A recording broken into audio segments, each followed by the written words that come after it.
Right, hi, welcome everyone. This afternoon's webinar is on getting Moodle ready for the next semester. My name is Chris Rowell. I work here at London South Bank University as an academic developer. I've switched on the recording, so this session will be recorded and I'll make it available at a later date.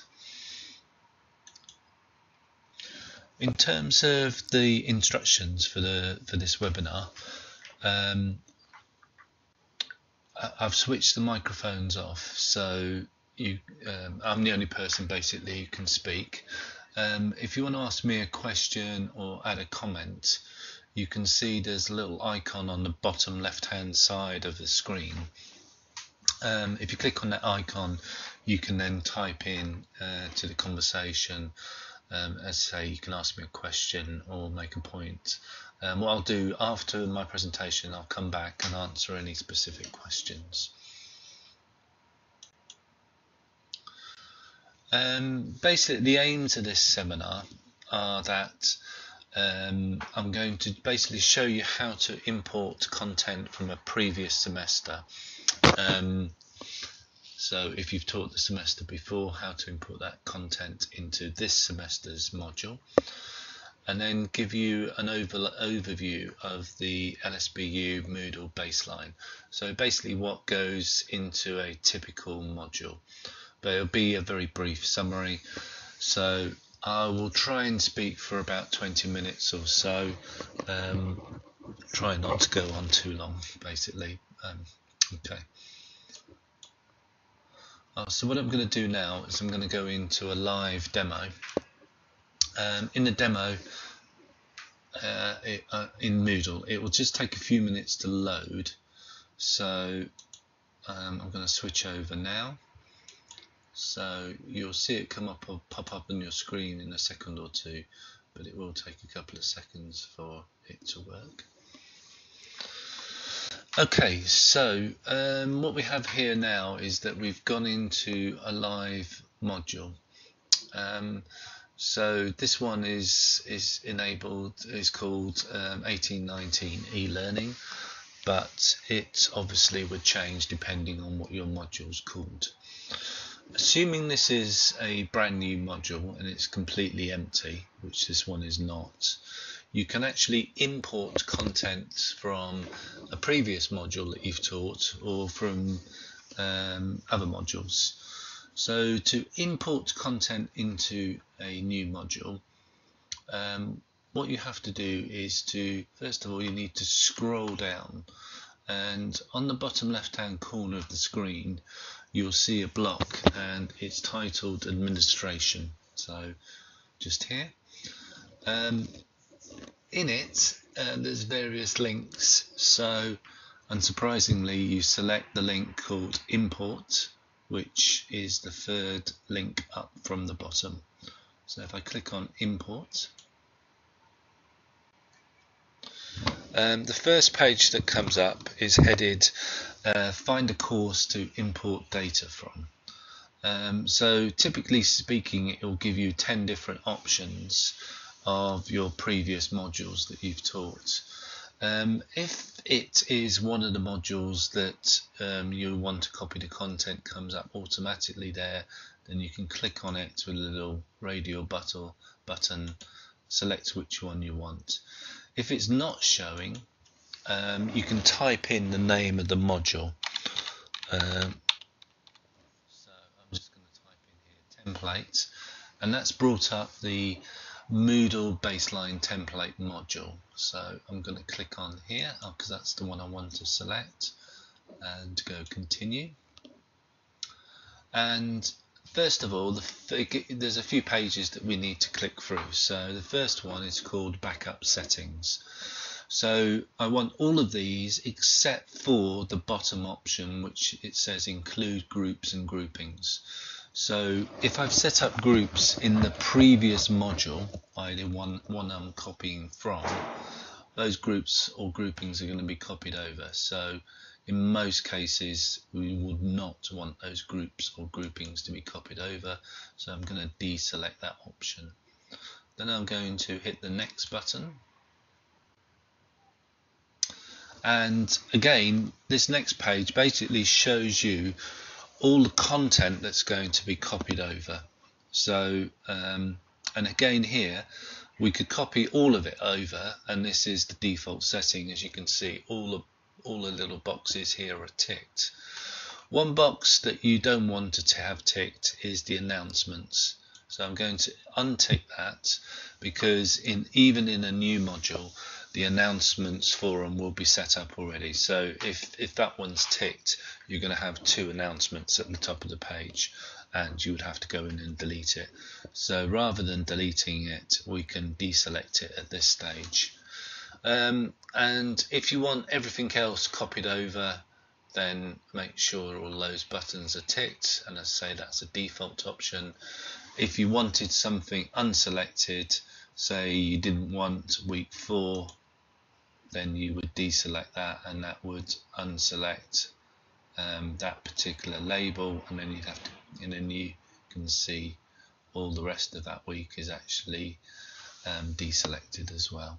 It's got a slight grey colour there. Okay, switch that back on just to see the contrast. Okay, so once we're happy with the content that we're going to copy over, at the bottom of the page we would select next, and this page just gives us a summary of what we've selected. So we can see basically everything is selected with green ticks, but the 2 things we deselected, so groups and groupings, is deselected, and the announcement is deselected there as well. So there's nothing we can do, we can't change anything on that page. It's just giving you a summary of what's going to be copied over. And then once we're happy with that, we would just click on the perform import. And then what that means is that all of the content from the original module is now copied over into the new one. Okay, I'm not going to actually do that.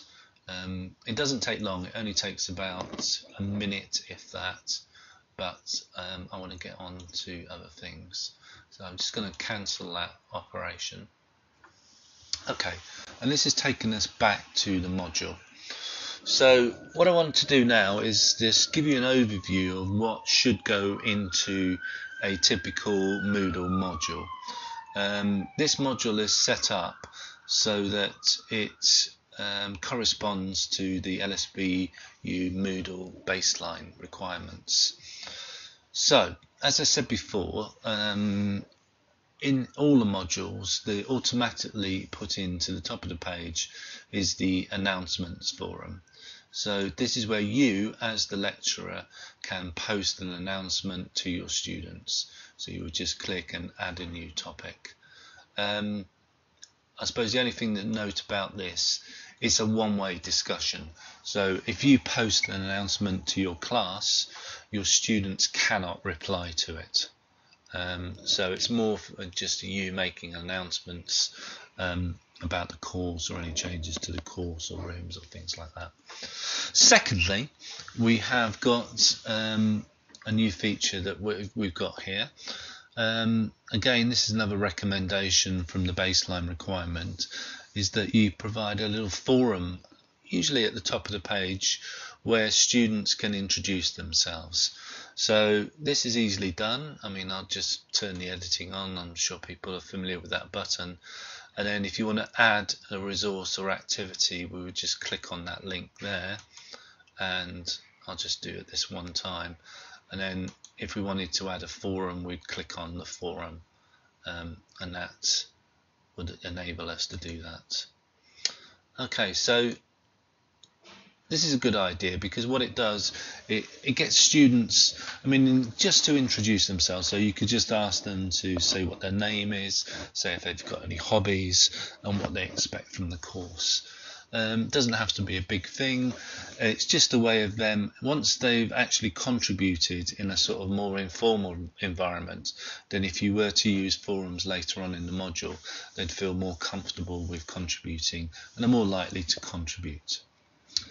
In terms of the layout of the module, this is a kind of recommended layout that we have in the baseline. So it's really divided into 4 sections. So the first section is the module overview. So it gives the students an overview and content about the actual module.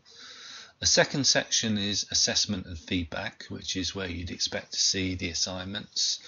The third section is on resources and learner support, so there's additional features. And then really the rest of it is the weekly content. So this course is starting in week 1 and goes up to week 9. Okay, so if I take you through these sections, these give you a sort of minimum view of what needs to go into these sections. So the first one, the first section is the module overview. Again, what I've done here is created just a little short introduction of what the students expect to see in this section. So I've just put a little label at the top, and it says the important section contains information you need to understand how the module is taught and assessed. The section contains, and then it tells you the student what it actually contains. So the first thing is a Moodle module orientation. So I've actually done this as a PowerPoint. If I click on this link, it will bring up a PowerPoint presentation, but I won't actually do that. So it tells the student where and what's in this particular module. So it tells them that there are so many assignments, and those assignments are in the assignment section. It tells them that it's divided up into a weekly section. So, okay, it's kind of the first place the students would go. The second part would be the module guide. So this, typically speaking, would be something you probably have already got as a Word document. I've uploaded it here as a PDF. Thirdly, we've got the contact details of the module team. So in this section, I think I've uploaded it as a page. We've got details of the module leader, any lecturers that are on the course, and details of the course administrator. So this type of information would typically include email addresses, maybe telephone numbers, the room where the pupils are located, and probably more importantly is just the office hours. So it tells the students when they can contact a lecturer or administrator if they need to. Okay. And then finally is the module evaluation questionnaire. Okay, so this would be filled out typically at the end of the course, and again it can be added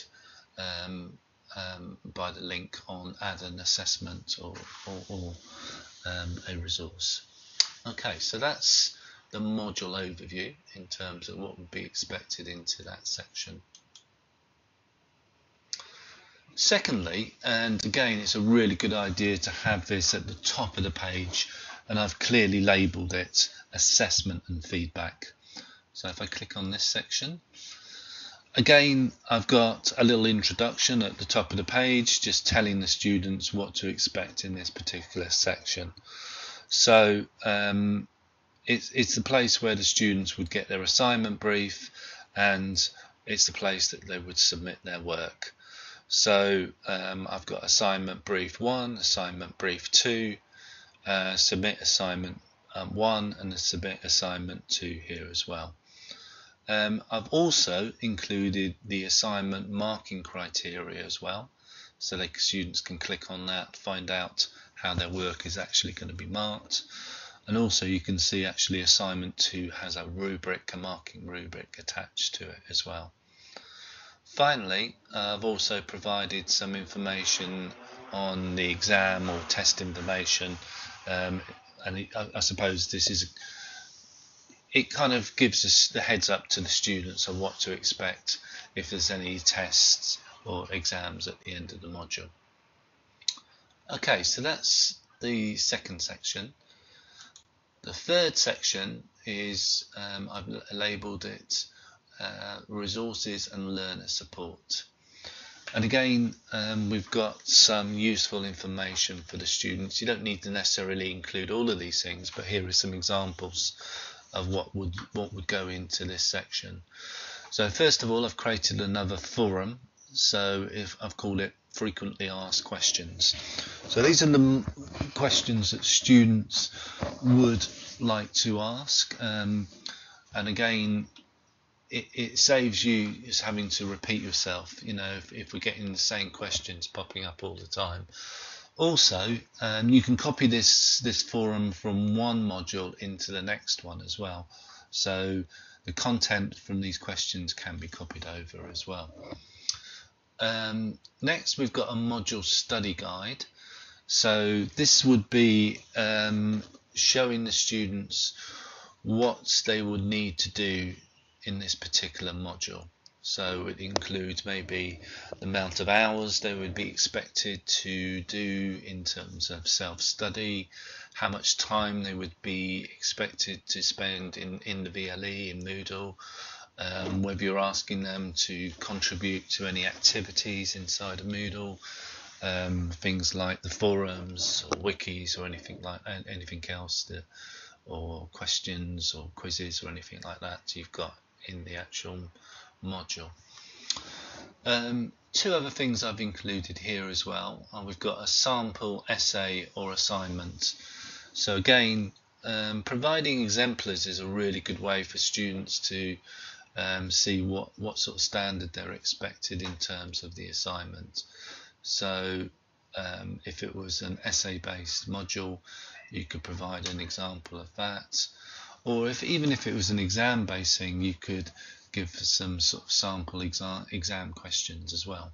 Students are always very keen to see examples of what constitutes a pass or an excellent piece of work, or even a fail for that matter. Okay, so those are three kind of admin sections, and as I say, it's really good to have these provided at the top of the page. As soon as the students log in, they see those three sections. In terms of the content, I've divided those. Most lecturers will probably divide it up into weekly content. So this is what I've done here. So week one. In week one, I've embedded a couple of tools just to give you an example. So the first one is called a sign up tool, and this is where the students can sign up for a tutorial. I've got another tool that I've embedded below that as well, called a sign up for a presentation group. So this is a group self-selection tool that you can use as well in Moodle. Kind of nice tools there. Okay, and then I have given a sort of layout, a typical layout for lecturers to use. So again, it's quite nice to have a little summary of what's in this particular section, so that students can actually see rather than having to scroll down all the way to find out what's in the section. But again, and then I'll use this same layout for all the different weeks, where I've got lecture notes, additional resources and further study. So first of all, I've got lecture notes stroke slides. So this might be the case where you've used slides in the lecture, and putting those up in Moodle enables students to go through the slides in their own pace, take notes or what have you. You might even have recorded the lecture as well. So there you can put a link to a video in there, or any resources that you might have used actually in the lecture. Secondly, we've got a second heading, additional resources and activities. So this might be some additional links to any particular papers, articles, websites. It might be some videos, YouTube videos. So anything that sort of gives the students places to go, but things that are almost essential to the course. And then I've got some kind of extension activities, which things like a further study. And again, there's a whole variety of different resources that you could put up, from videos to podcasts to links to articles, journals, etc. Okay, so that's week 1, and I think it's a really good idea to kind of keep that structure the same. So if we go to week 2, we've got the same thing: lecture notes, additional resources, further study. Go to week 3, we've got the same headings again: lecture notes, additional resources, further study.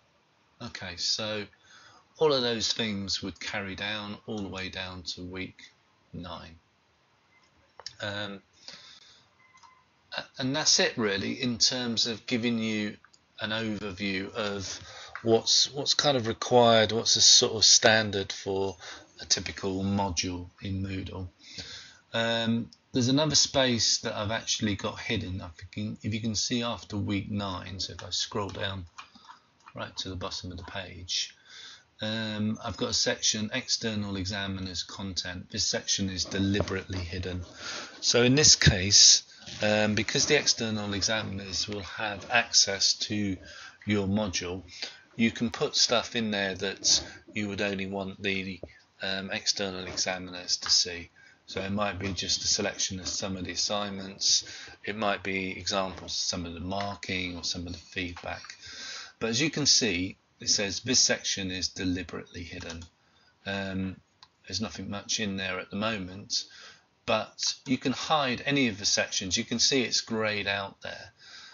If you want to hide a particular section, turn the editing on, scroll down to which particular section you want to hide, and on the activity edit button, you can see here the third option down, it's got the little eye with a line through it where it's got show topic. So because this section is hidden, if I click show, you can see now it's available for the students to see. If I go hide, the little eye has a line through it and that section is greyed out. Okay, that's it in terms of the overall content of that particular section, of what needs to go into a section. I think, I've already spent 27 minutes, so I'll stop there. If there are any questions, I'll come back to those at the end. And what I'll do now is I'll just return back. Oh, before I turn back to slides, I just want to point out, in terms of further Moodle help, if you need further help, a good place to start is the Moodle help button at the top of the page. So if you click on Moodle help, basically there are 3 places you can go to. The first one is click for online help materials.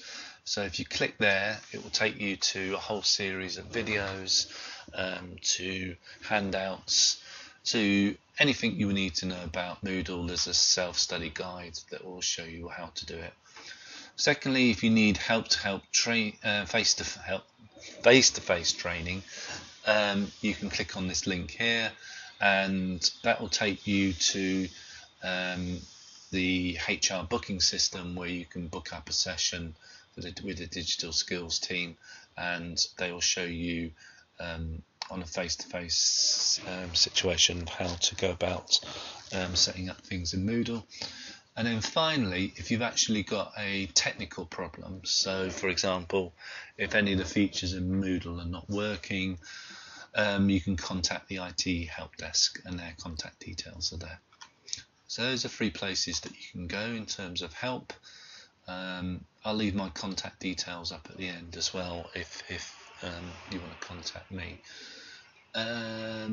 Okay, I think that's it. Let me just return back to my slides now. So I'll bring back my slides. It will just take a couple of seconds to load. Okay, so I've mentioned where you can get further support from.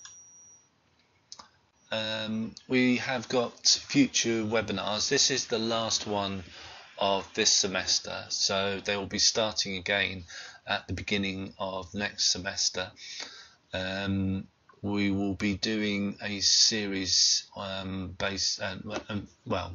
series obviously based around Moodle, and these things will include approaches to providing electronic feedback. So we'll be looking at rubrics in that webinar, anonymous marking in Moodle, which has been a new thing this semester, Moodle Scythe help check, so again going through what you need to put into a Moodle site, and then what's new in Moodle as well, some of the new features, and I mentioned a couple earlier on. So again, if you want to book up for a session for any of those, then go to the staff intranet, click on the front page of the intranet, you'll see my workplace, and that will take you to the iTrent booking system, and you can book up for any one of those webinars. Okay, I think that's it for this afternoon. There seem to be any questions for me to take at the moment. I'll leave it open for a couple of minutes, and I'll leave my details up there as well.